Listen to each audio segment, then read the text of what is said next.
Hello students. So I have heard umpteen number of students complaining that they always get confused as to which poet wrote which particular poem and they always get it wrong.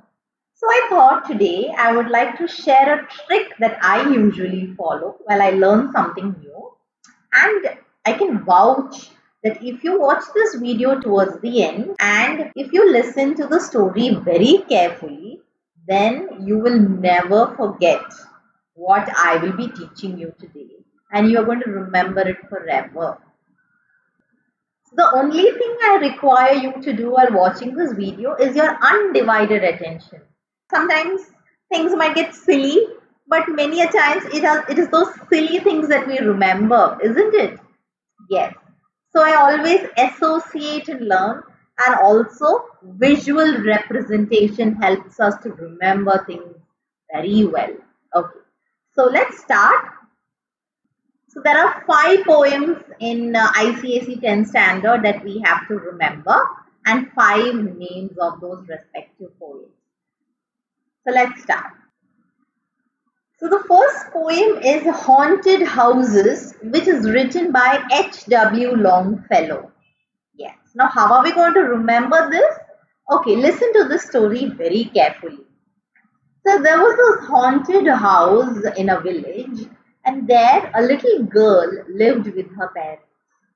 So one evening, while she was sitting and doing her homework, she felt there was something moving outside. So when she looked outside the window, she saw a long figure. So she immediately rushed to her mother and said, "Mama, I saw a long fellow outside." Okay, sounds like a scary story. Okay.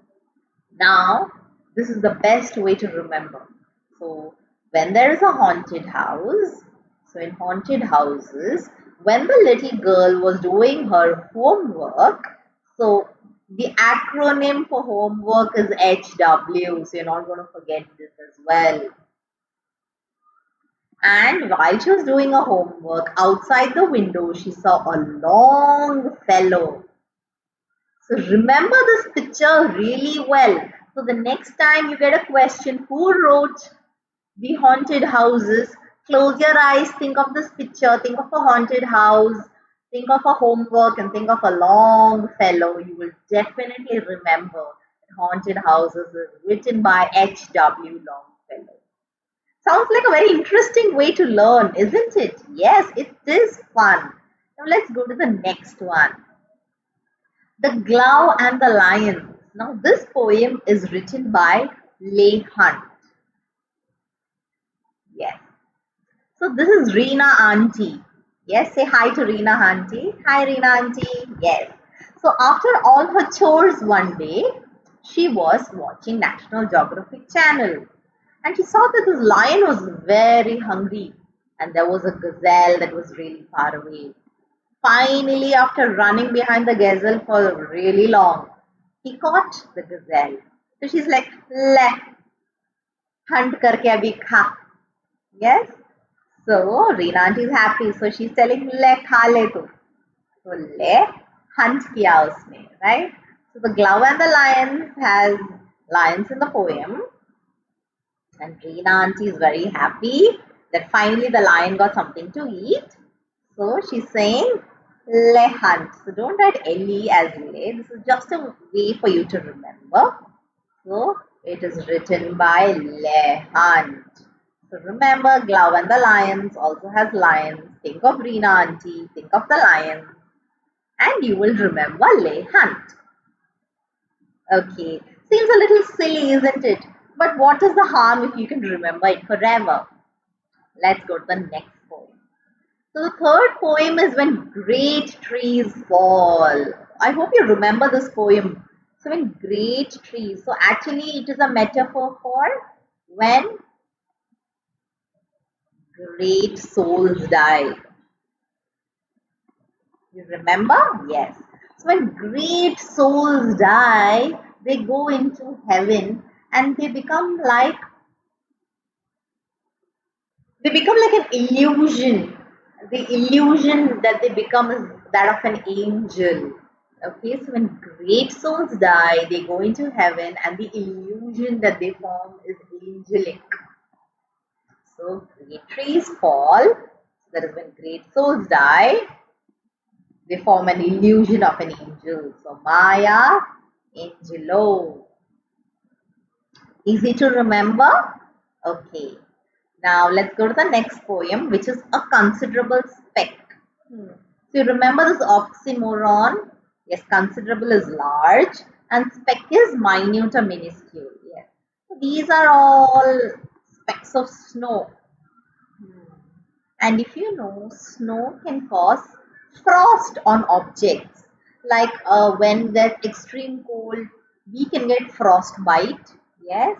So here is a wire that has frost on it. This is caused by snow, which is a speck. So a considerable speck is written by Robert Frost. So remember frost, which is caused by a speck of snow. And you will definitely remember that it is written by Robert Frost.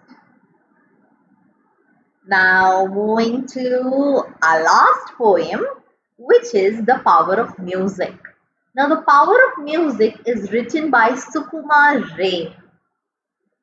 Okay. So I like to tell you a story of Mr. Kumar. So Mr. Kumar loves singing. So he thinks he is a very melodious singer. But unfortunately, he's the only one who thinks he's a melodious singer, because the minute Mr. Kumar starts singing, the people around him, they cringe.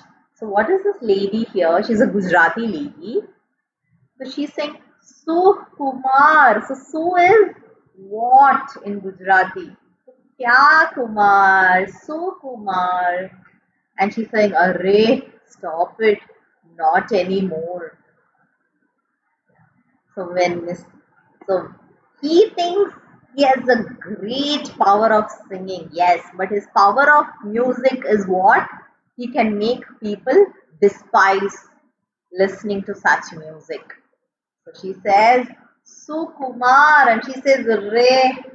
So, Power of Music is written by Sukumar Ray. Okay. So, let's see if you have been listening to the video very attentively, because now I'm going to question you.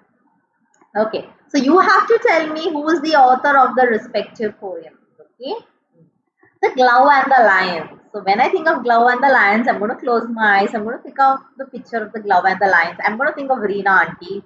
And Reena Auntie was very happy that the lion got something to eat. So she's saying Le Hunt. So it is written by Le Hunt. Good. The next is the power of music. So the power of music, I'm going to think of Mr. Kumar. I'm going to think of the Gujarati auntie who says, Sukumar, and the other lady saying Ray, Ray, Sukumar Ray. Okay, the next is a considerable speck. So think of it.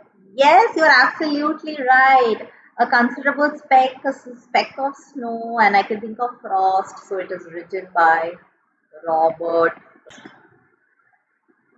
Good. Going to the fourth one, when great trees fall. Okay, so who has written when great trees fall? Correct.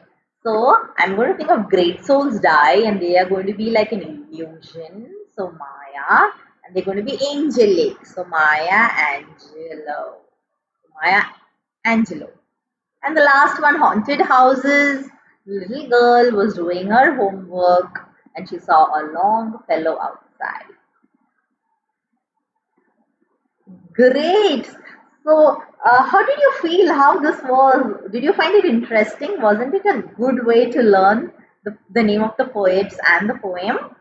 So, if you really enjoyed this video, please like. So, I will really appreciate it so that I will know that if I should make such content in the future. Please share it with your friends so they can also have a hearty laugh and also remember it forever. And also, if you haven't subscribed, please subscribe so that you will make my day. Thank you so much. God bless you.